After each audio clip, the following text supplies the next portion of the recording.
Selamat pagi Miss Faizan. Saya dan Maru mau menceritakan podcast tentang cerita dari Jacob yang meninggal di bus. Tragis banget.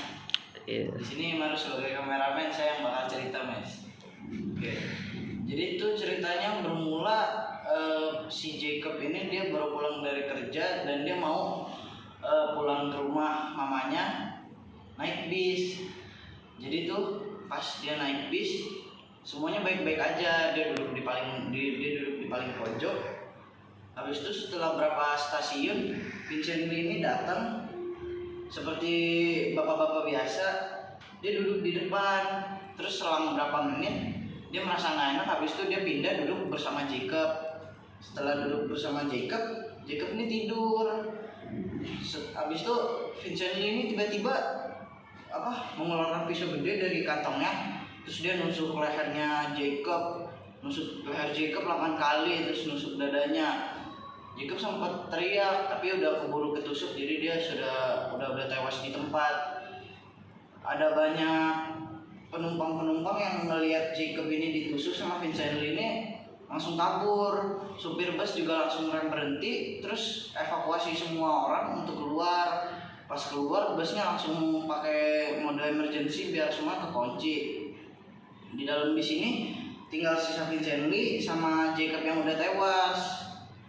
Orang-orang pada liatin di depan, si Vincent Lee ini mulai makanin organ-organnya Jacob, dimakanin. Setelah itu ada satu penumpang yang manggil polisi. Setelah polisi datang nih butuh 5 jaman untuk Vincent Lee ditangkap.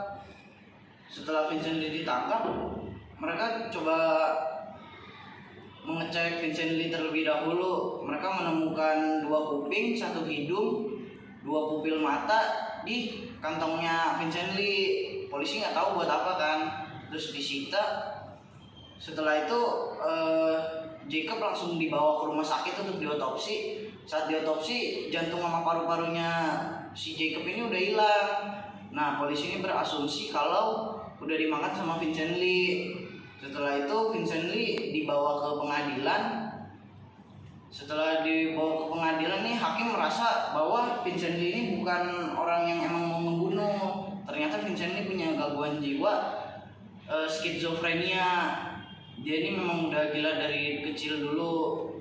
Setelah itu hakim merasa bahwa ini harus dibawa ke rumah sakit jiwa. Setelah itu Vincent Lee dibawa ke rumah sakit jiwa untuk diterapi. Dan setelah 8 tahun itu Vincent Lee dibebaskan dari rumah sakit jiwa itu, dan dia nggak pernah dipenjara karena gangguan mental dia saja. Vincent Lee sempat cerita, dia bilang bahwa saat dia duduk di samping Jacob, Tuhan membisikkan dia, bunuh Jacob di samping itu, bunuh iblis di samping itu. Dia akan memakan semua penumpang di bis. Lalu Vincent Lee tanpa berpikir ragu, dia langsung menusuk Jacob. Dari situ Vincent Lee cerita bahwa dia memang udah ada gangguan jiwa, dan setelah dia dibebaskan dari rumah sakit jiwa, dia berjanji tidak akan melakukan apa-apa, dan sekarang Vincent Lee sudah hidup dengan tenang. Seperti itu aja Miss ceritanya. Tragis, kasihan juga Jacobnya, dia masih umur 20-an udah dibunuh gitu aja di bis. Jadi terima kasih Miss atas podcastnya.